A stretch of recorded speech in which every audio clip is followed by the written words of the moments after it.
तूफान के कारण उड़ीसा में हाई अलर्ट जारी। 14 लाख से ज्यादा लोगों को किया गया शिफ्ट। 21 साल बाद फिर तूफान से तबाही का खतरा।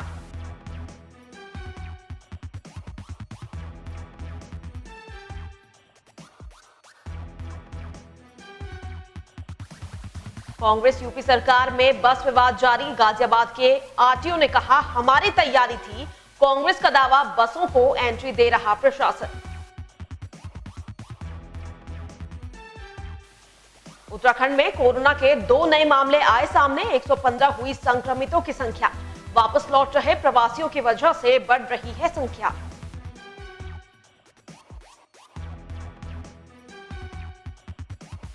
कोरोना के बीच बेमौसमी बारिश और गर्मी बढ़ने से डेंगू मलेरिया का बढ़ा खतरा। स्वास्थ्य विभाग ने जारी की एडवाइजरी।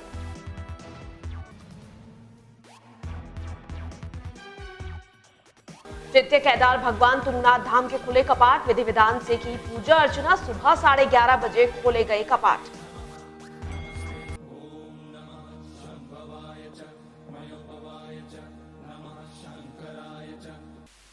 नमस्कार, स्वागत है आप सभी का जनादेश एक्सप्रेस लाइव में और मैं हूं आपके साथ सुप्रिया भट्ट। और चलिए अब शुरू करेंगे खबरों का सिलसिला। पूरे देश और दुनिया में लगातार कोरोना महामारी अपने पैर पसार रही है। इसी के चलते उत्तराखंड में भी लगातार कोरोना संक्रमण के मामले सामने आ रहे हैं। मंगलवार को 8 और लोगों में कोरोना की पुष्टि हुई है, जिसमें 2 बागेश्वर, 1 चमोली, 2 नैनीताल, 1 पौड़ी और 2 उधम सिंह नगर में कोरोना संक्रमित के मामले आए हैं। अपर सचिव स्वास्थ्य युगल किशोर पंत ने ये जानकारी दी कि राज्य में मंगलवार तक कुल 104 लोगों में कोरोना संक्रमण की पुष्टि हो चुकी है, जिसमें 52 मरीज ठीक होकर अस्पताल से डिस्चार्ज हो चुके हैं और राज्य में कंटेनमेंट जोन की संख्या बढ़कर 9 हो गई है। हमारे जो प्रवासी जो बाहर के प्रदेशों में फंसे हुए हैं और या हमारे प्रदेश में ही एक जिले से दूसरे जिलों में जाना है, उसके बारे में मैं आपको बताना चाहूँगा। आज तक हमारे जो रजिस्ट्रेशन जो कुल हुए हैं, जो लोग व्यक्ति आना चाहते हैं, लगभग 2,30,000 के आसपास रजिस्ट्रेशन हो चुके हैं।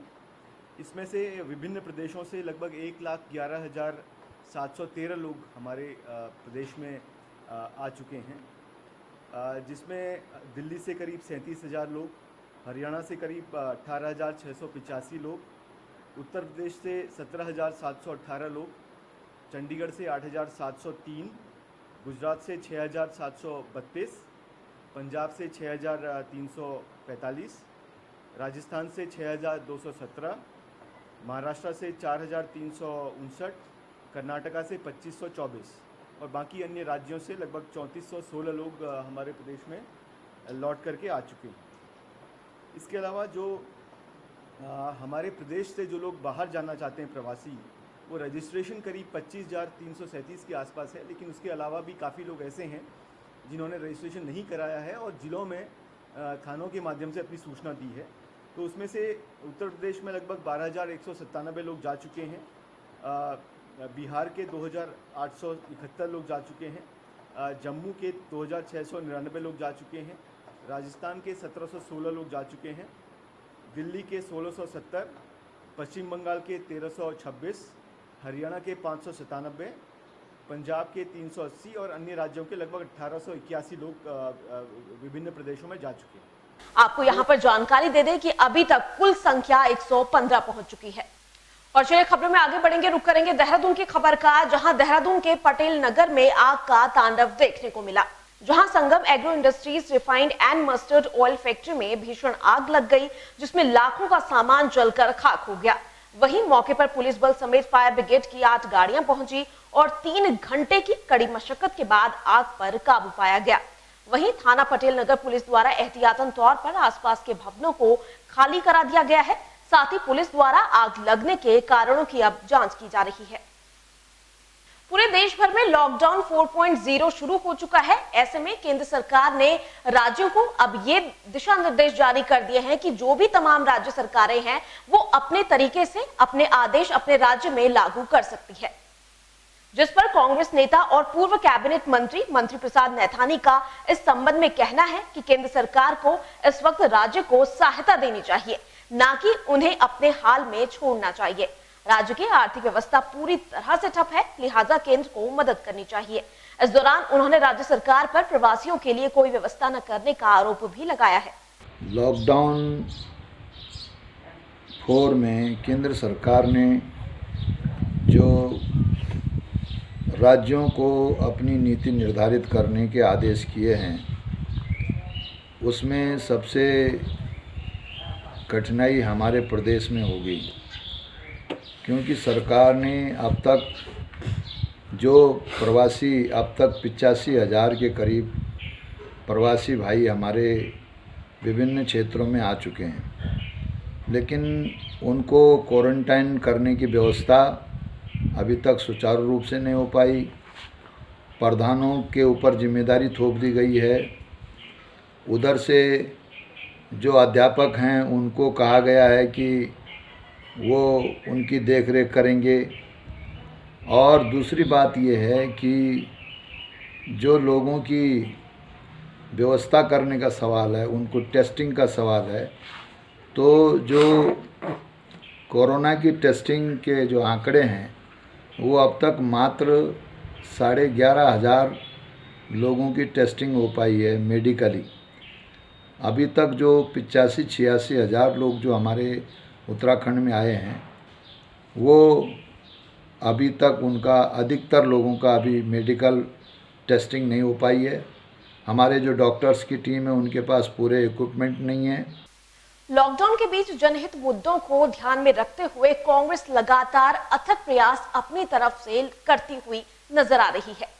इसी कड़ी में कांग्रेस प्रदेश अध्यक्ष प्रीतम सिंह ने पचवादून जिला कांग्रेस कमेटी द्वारा आयोजित रक्तदान शिविर का बतौर मुख्य अतिथि के रूप में शुभारंभ किया। इस शिविर का आयोजन तिलक भवन शहर कांग्रेस कमेटी कार्यालय विकासनगर में किया गया। वहीं इस दौरान पार्टी के लोग सोशल डिस्टेंसिंग की धज्जियां उड़ाते हुए भी नजर आए। लॉकडाउन लागू होने के बाद लगातार जो कुछ लोग हैं वो अन्य प्रदेशों में फंसे हुए हैं, जिसकी तर्ज पर लॉकडाउन के बाद पहली बार दून रेलवे स्टेशन से ट्रेन शुरू की गई।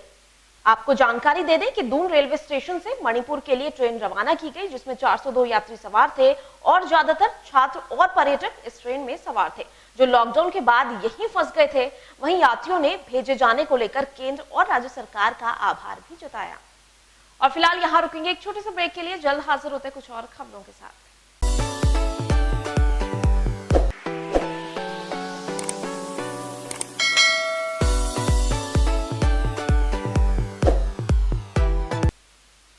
ब्रेक के बाद एक बार आप सभी का फिर से स्वागत है और चलिए अब खबरों में आगे बढ़ेंगे। उत्तराखंड में लगातार गर्मी ने अब रफ्तार पकड़नी शुरू कर दी है, तो वहीं मौसम विभाग की तरफ से भी ये साफ कहना है कि अभी फिलहाल कोई राहत यहाँ पर मिलती हुई नजर नहीं आ रही है।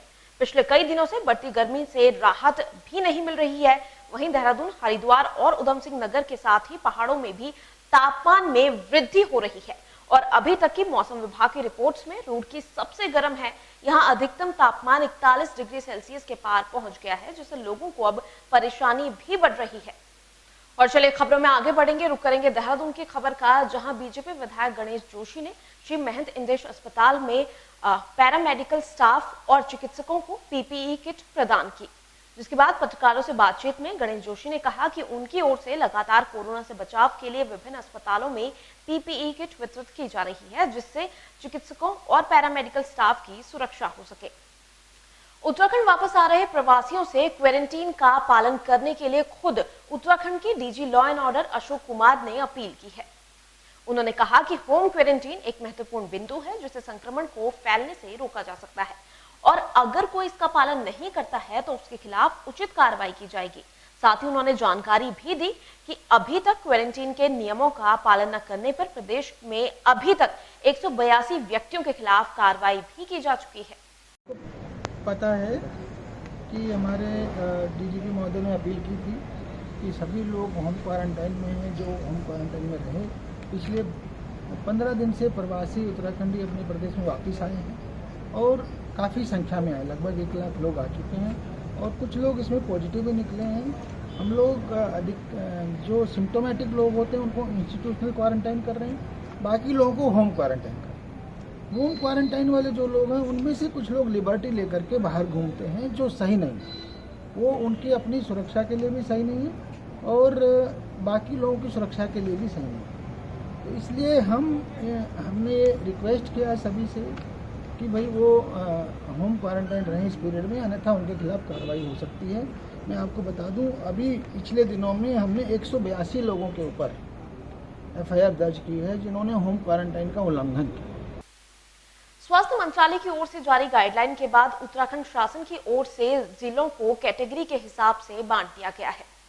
मुख्य सचिव उत्पल कुमार सिंह ने ये जानकारी दी कि अल्मोड़ा, नैनीताल, देहरादून, पौड़ी, उधम सिंह नगर, उत्तरकाशी जिलों को ऑरेंज जोन में शामिल किया गया है, जबकि बागेश्वर, चमोली, चंपावत, हरिद्वार, टिहरी, पिथौरागढ़, रुद्रप्रयाग जिला को ग्रीन जोन में शामिल किया गया है, जिसमें दुकानें सुबह 7 बजे से शाम 4 बजे तक खुली रहेंगी। अल्मोड़ा, देहरादून, नैनीताल, पौड़ी गढ़वाल, उधम सिंह नगर, उत्तरकाशी, ये 6 जिले ऑरेंज कैटेगरी में रखे गए हैं। बागेश्वर, चमोली, चंपावत, हरिद्वार, पिथौरागढ़, रुद्रप्रयाग, टिहरी गढ़वाल ये ग्रीन कैटेगरी में रखे गए हैं। फिलहाल जो वर्गीकरण के लिए हमने भारत सरकार के द्वारा निर्धारित मानकों के आधार पर जो देखा है, तो इस प्रदेश में कोई जिला रेड कैटेगरी में नहीं है। और चलिए खबरों में आगे बढ़ेंगे, रुक करेंगे तीर्थ नगरी हरिद्वार का, जहां अचानक खड़ी कारों में अचानक भीषण आग लग गई, जिसके बाद इलाके में अफरा तफरी का माहौल बन गया। जी हां, पुराने रानीपुर मोड़ पर खड़ी कारों में भीषण आग लगने से अफरा तफरी मच गई। आपको बता दें, ये आग पंचवटी कॉलोनी में खाली प्लॉट में खड़ी हुई कारों में लग गई और कारें धू-धू कर जलने लगी। वहीं मौके पर पुलिस और सीपीयू जवानों ने पहुंचकर फायर ब्रिगेड की टीम को इसकी सूचना दी, जिसके बाद फायर ब्रिगेड की गाड़ियों ने काफी मशक्कत के बाद आग पर काबू पाया, लेकिन कारों में लगी भीषण आग लगने से उनके कोयले बन गए।